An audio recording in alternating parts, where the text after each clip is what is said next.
Hello everyone, my name is R N Srivastava और last lecture में हमने सरफेस टेंशन का इंट्रोडक्शन देखा था। आज सरफेस टेंशन का हम फॉर्मूला देखेंगे कि कैसे हम निकाल सकते हैं। तो सपोज ये हमारे पास सरफेस है,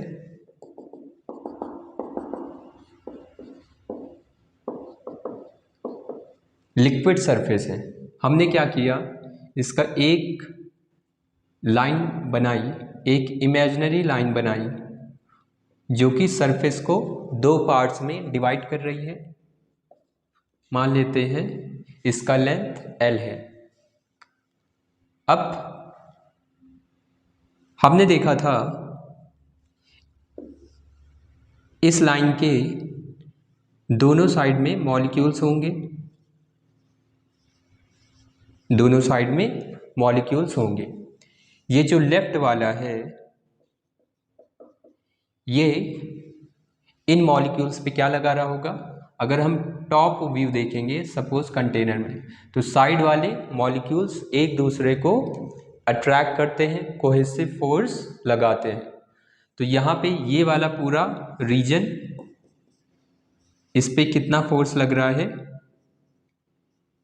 F फोर्स। तो लेफ्ट पुल्स, ये वाला क्या है, right part pulls the left part. तो राइट पार्ट हमारा लेफ्ट पार्ट को पुल कर रहा है विद अ फोर्स F। और सिमिलरली अब ये हमारा सरफेस तो इक्विलिब्रियम में है, यहाँ पे जितने भी पॉइंट्स हैं सब इक्विलिब्रियम में है। इसका मतलब यहाँ पे अगर हम ये जो सरफेस है ये वाला, इस पे भी फोर्स लग रहा होगा और ये भी फोर्स कैसा होगा, सेम लग रहा होगा, तभी फोर्सेस बैलेंस होंगे।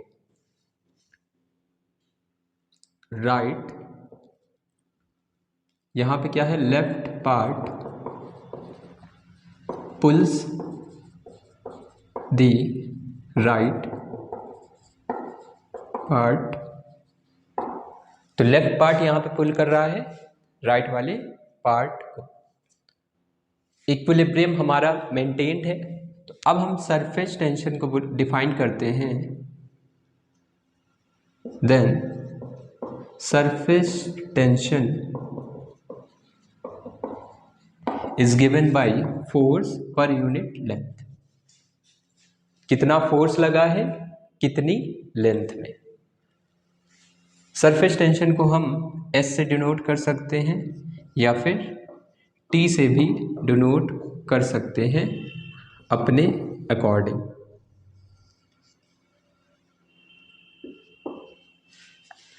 सरफेस टेंशन का हमारे पास यूनिट क्या हो जाएगा, फोर्स का यूनिट न्यूटन, लेंथ का यूनिट मीटर। तो न्यूटन मीटर हो गया हमारा सरफेस टेंशन का यूनिट। नोट कर सकते हैं इसे पॉज करके।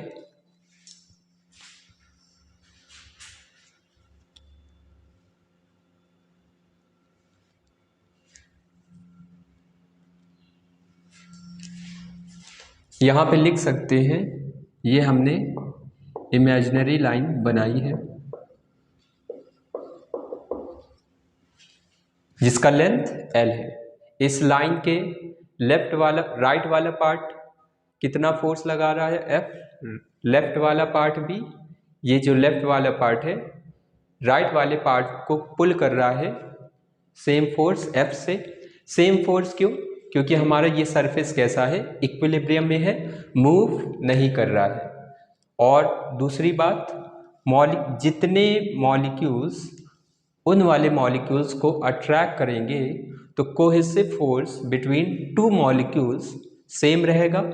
तो जितना अट्रैक्शन फोर्स उसमें लगाएगा वो वाला मॉलिक्यूल भी सेम इसे अट्रैक्ट करेगा। तो सरफेस टेंशन को हम डिफाइन करते हैं फोर्स पर यूनिट लेंथ।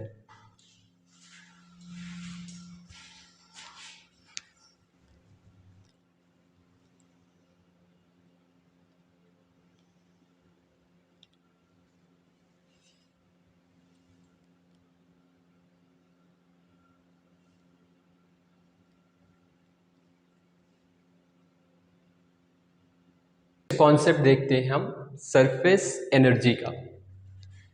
तो सरफेस एनर्जी समझने के लिए हम क्या करेंगे,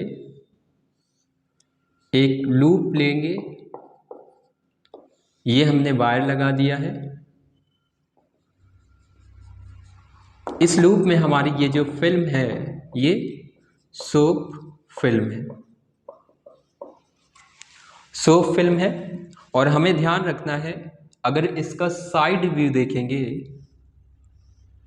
तो सोप फिल्म में हमारे पास इनके बीच में बहुत नंबर ऑफ लेयर्स रहती हैं। तो यहाँ पे एक सरफेस और ये दूसरा पीछे सरफेस, एक फ्रंट साइड में सरफेस हो गया और एक इस सरफेस के पीछे साइड सरफेस। तो यहाँ पे हमें लिखना है it has to surface.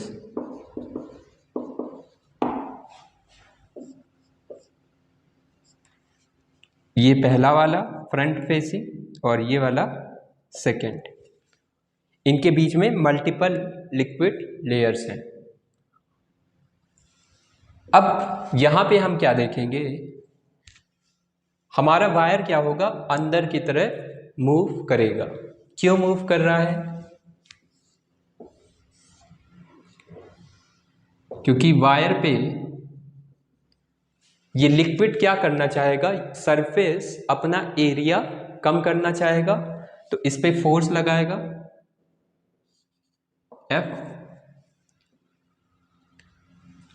F force आगे की तरफ और एफ फोर्स पीछे की तरफ। हम फ्रंट वाला बना लेते हैं।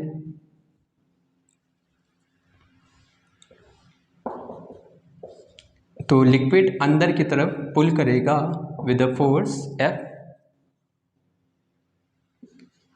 as liquid tries to minimize its area. So wire, इसको नाम दे देते हैं PQ, ये अंदर की तरफ भागेगा, moves, wire PQ moves towards left।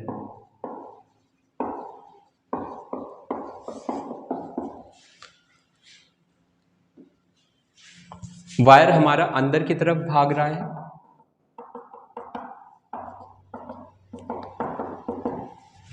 अब नेक्स्ट हम क्या करेंगे, यहां पे पहली बात तो कितना फोर्स लग रहा है, टोटल फोर्स इक्वल टू, एक फोर्स आगे की तरफ, दूसरा हमारा बैकवर्ड, ये बोल देते हैं फ्रंट, ये हमारा बैकवर्ड लेयर। यह हमारा आ गया 2F। F की वैल्यू कैसे निकालेंगे, इस वायर का लेंथ मान लेते हैं L, इस वायर का लेंथ मान लेते हैं L। तो surface tension, now surface tension S equal to force per unit length. तो यहां से फोर्स का वैल्यू आ गया हमारे पास S इंटू L।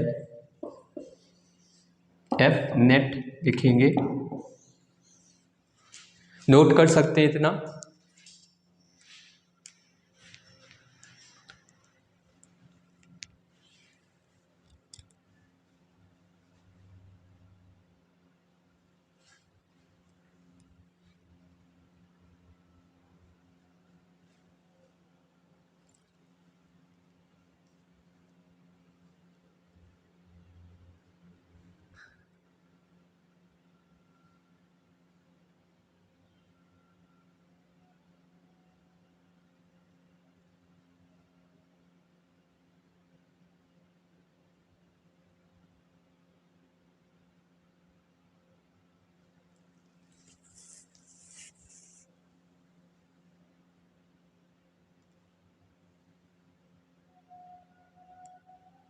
अब हमें इसका सरफेस एनर्जी देखना है।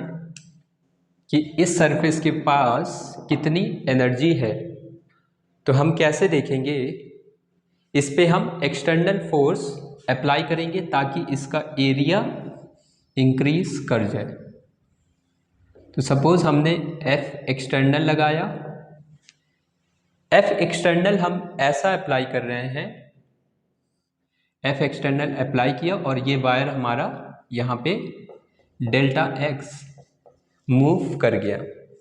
F एक्सटर्नल की वैल्यू इसके बराबर रखेंगे, F external equal to 2F, so that wire अंदर भी फोर्स हमारा 2F लग रहा है, हम बाहर भी 2F फोर्स अप्लाई कर रहे हैं। Wire moves very slowly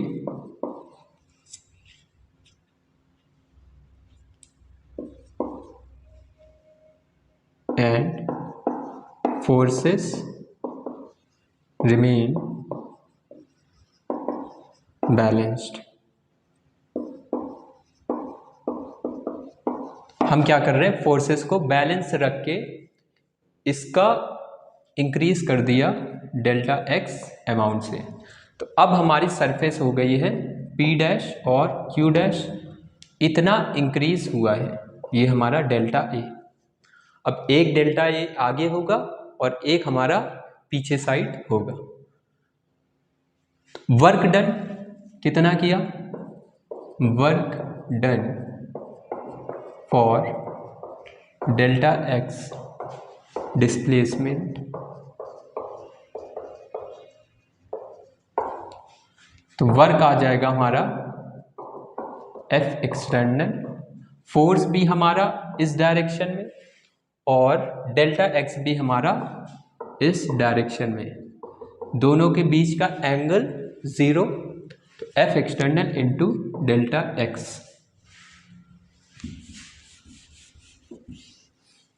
F external हमारा किसके बराबर होगा, एस F एक्सटर्नल है हमारा 2F डेल्टा एक्स, आ गया एक्सटर्नल वर्क। जब हम डेल्टा एक्स डिस्प्लेस करेंगे तो हमें इतना वर्क लगा। अब अगर यहाँ से रिमूव कर देंगे, जितना हमने वर्क किया है उतना इस सरफेस की एनर्जी हो जाएगी। यहाँ पे हम लिख भी सकते हैं, पहले इसको और सिंप्लीफाई कर देते हैं। F का वैल्यू क्या है, S into L delta x, S को बाहर ले लेते हैं, 2L delta x, 2L delta x. Now S delta A equal to, यहाँ पे एरिया में कितना चेंज हुआ है, आगे की तरफ और पीछे की तरफ। आगे भी हमारा L delta x plus L delta x, ये हमारा फ्रंट, ये हमारा बैक में है, तो डेल्टा A आ जाएगा 2L डेल्टा एक्स। इसको पुट कर देंगे, इसको मान लेते हैं A, इसको मान लेते हैं B, put B in A। दो सरफेस थी इसलिए एरिया भी हमारा 2 टाइम्स आएगा, यहाँ पे लिख भी दिया है। तो एक्सटर्नल वर्क आ गया हमारे पास S डेल्टा A।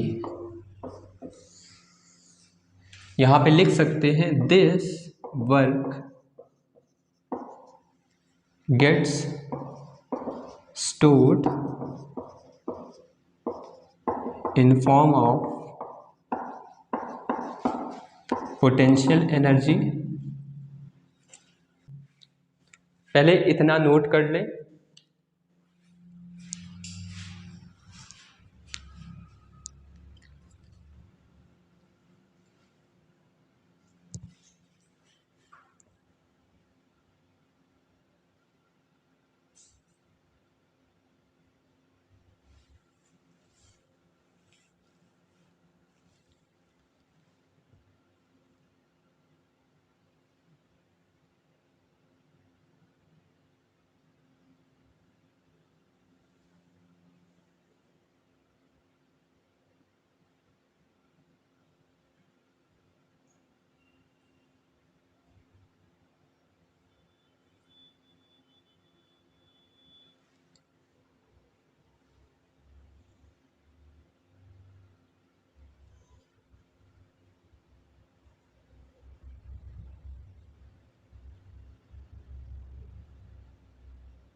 तो वर्क डन हमारा आ गया change in potential energy S delta A.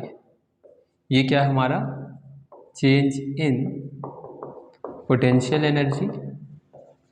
W external आया था हमारे पास एस डेल्टा ए, तो ये एक्सटर्नल वर्क हमारा डेल्टा यू के बराबर होगा। तो डेल्टा यू आ गया हमारा एस डेल्टा ए, और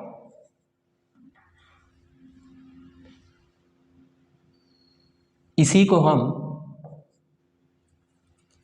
चेंज इन सरफेस एनर्जी भी बोले, चेंज इन सरफेस एनर्जी भी बोल सकते हैं। तो change in surface energy delta U equal to S delta A और टी डेल्टा ए। टी अगर टेंशन ले ले, सरफेस टेंशन टी से डिफाइन कर देते हैं, तो यहाँ से सरफेस टेंशन आ गया delta U upon delta A. Change in surface energy upon change in area, change in surface area. ये आगे सरफेस टेंशन की second definition. Change in surface energy per unit change in area is known as surface tension.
अब हमारा जो हमने previous concept पढ़ा उसी पे बेस्ड एक क्वेश्चन को देखते हैं।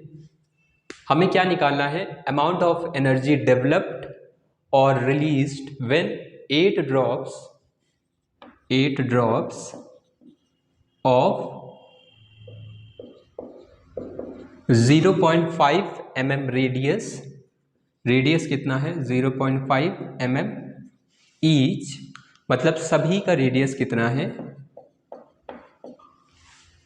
0.5 mm, ये सब कंबाइन होके सिंगल ड्रॉप बनाए।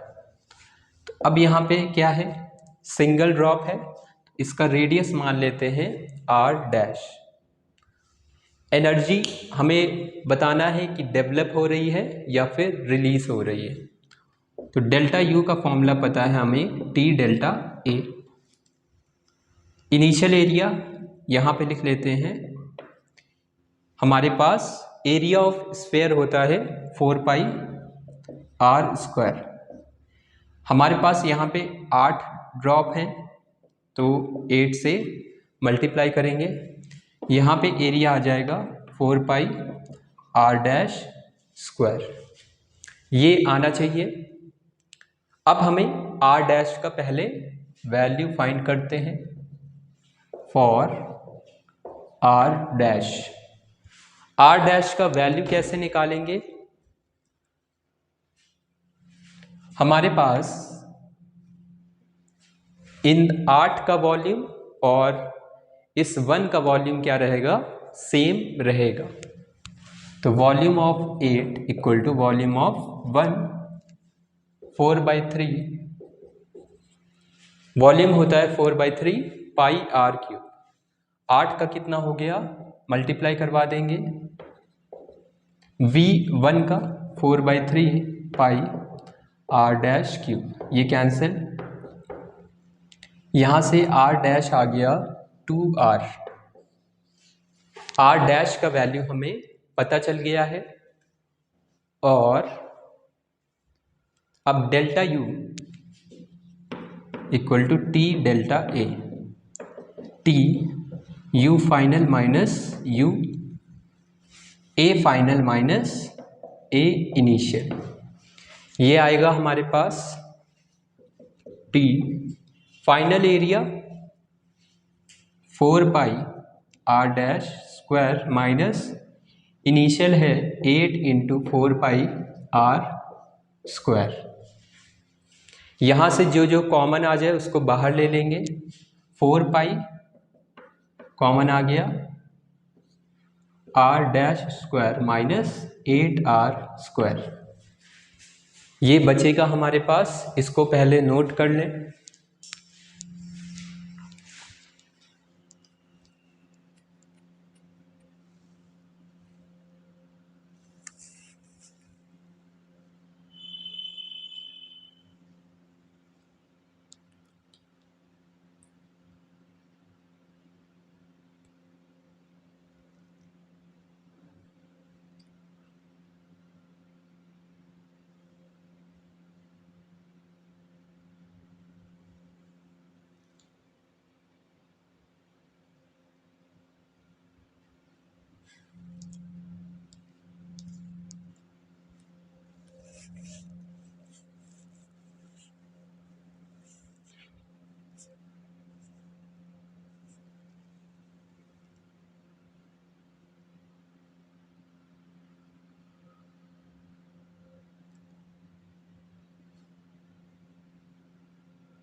अब यहाँ पे आर डैश का वैल्यू पुट कर देते हैं, तो डेल्टा यू आ गया हमारे पास 4 पाई टी, आर डैश का वैल्यू है 2r square minus 8r square,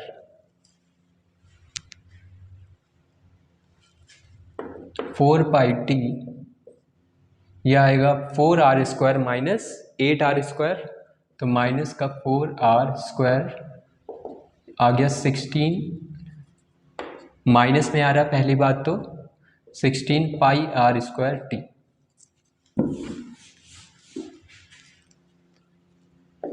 इसका मतलब वैल्यू हमारी नेगेटिव आ रही, S delta U equal to negative, U final minus U initial equal to negative, मतलब यू फाइनल क्या है, लेस है इनिशियल से। अगर यू फाइनल हमारा कम हो मतलब इनिशियल एनर्जी ज़्यादा थी, कुछ ना कुछ एनर्जी रिलीज हुई है जब ड्रॉप्स कंबाइन करी हैं, thus energy is released, some energy is released when drops combine। अगर ऐसा ना होता, अगर u final if delta u अगर हमारा पॉजिटिव आता, तब क्या होता, तब u फाइनल ग्रेटर होता u इनिशियल से। ये कब आता, अगर हम बिग ड्रॉप को ब्रेक करते छोटे छोटे ड्रॉप्स में, तब हमारा u फाइनल हो सकता है ज़्यादा आता, तब हमारा क्या आता, एनर्जी इज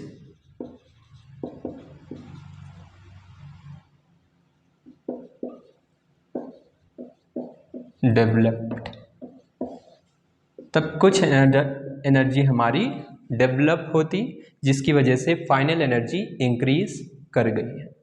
और एनर्जी डेवलप क्यों हुई है, क्योंकि एरिया में इंक्रीज हुआ होगा।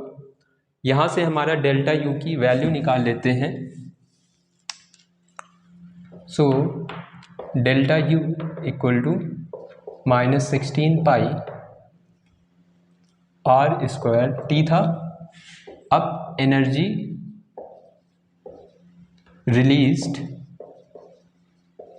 इक्वल टू, इसको पॉजिटिव लिख सकते हैं क्योंकि साइन सिर्फ हमें यही बता रहा है कि एनर्जी रिलीज हो रही है या फिर डेवलप हो रही है।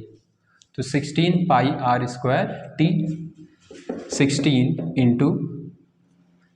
16 पाई इंटू आर का वैल्यू 0.5 इंटू 10⁻³ टी का वैल्यू 72 इंटू 10⁻³ इसको सॉल्व करेंगे, आंसर निकाल लेंगे।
नेक्स्ट क्वेश्चन देखते हैं।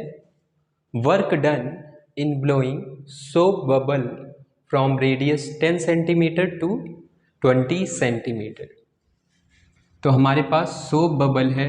सोप बबल के दो सरफेस होते हैं। सोप बबल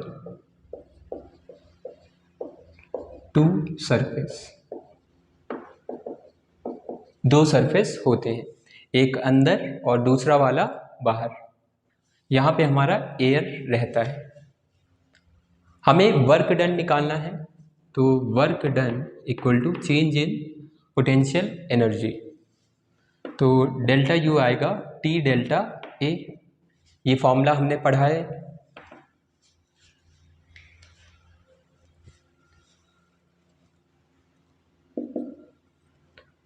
तो हमें टी गिवन होगा 25, यहाँ पे लिख सकते हैं T equal to 25 into 10⁻³ 25 into 10⁻³।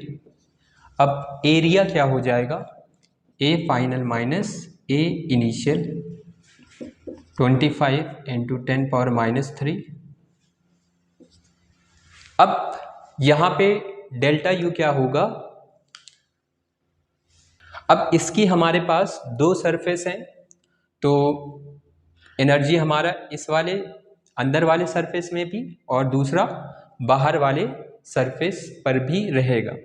तो यहाँ पे हम क्या करते हैं, 2 से मल्टीप्लाई कर देंगे और लिख देंगे यहाँ पे एज 2 सरफेस, ताकि हमें कंफ्यूजन ना हो और एरिया में हम कुछ चेंज ना करें।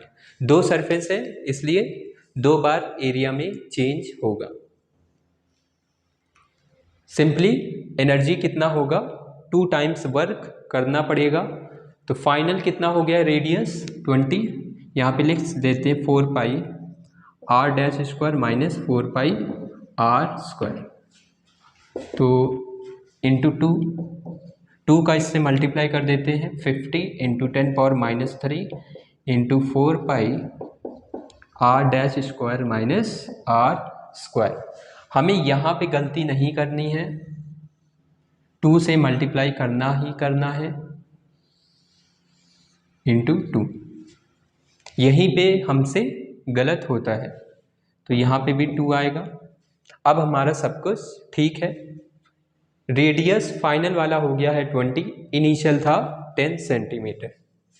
तो delta U equal to 50 into 10⁻³ into 4 पाई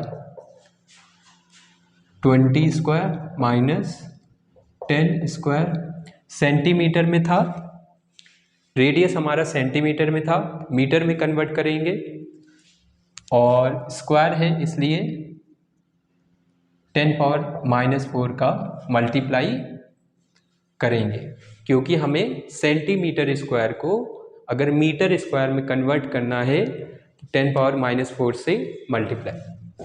यहाँ पे आ गया 5 4 ज़ा 20, 200 into 10⁻⁻7 pi a plus b into a minus b.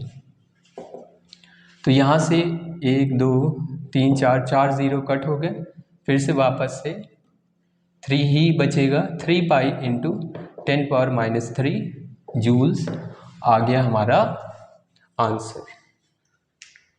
तो कितना वर्क हमें करना पड़ेगा? 3 pi into 10⁻⁻3 joules.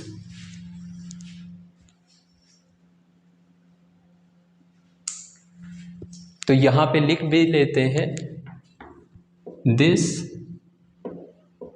Work is to be done.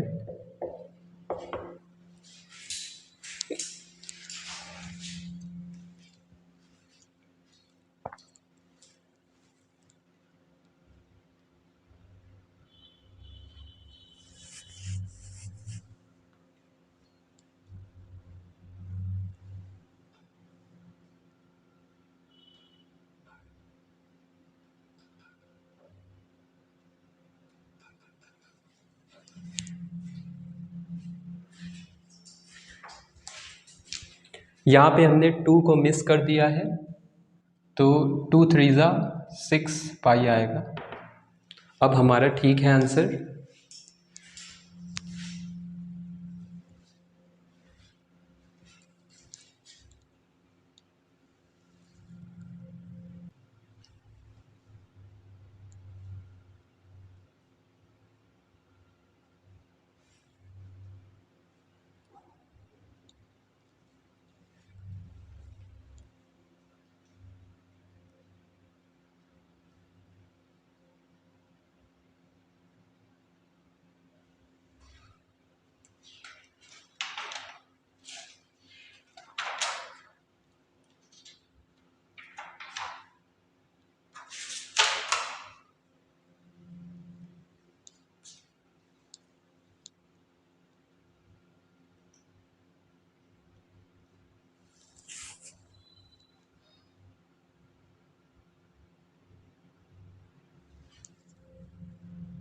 अब ये वाला भी क्वेश्चन हमारा सिंपल सा है। हमारे पास ये सोप फिल्म है और ये वर्टिकली रखा हुआ है। हमें बताना है कितना मास हमें रिक्वायर्ड है to keep the wire in equilibrium.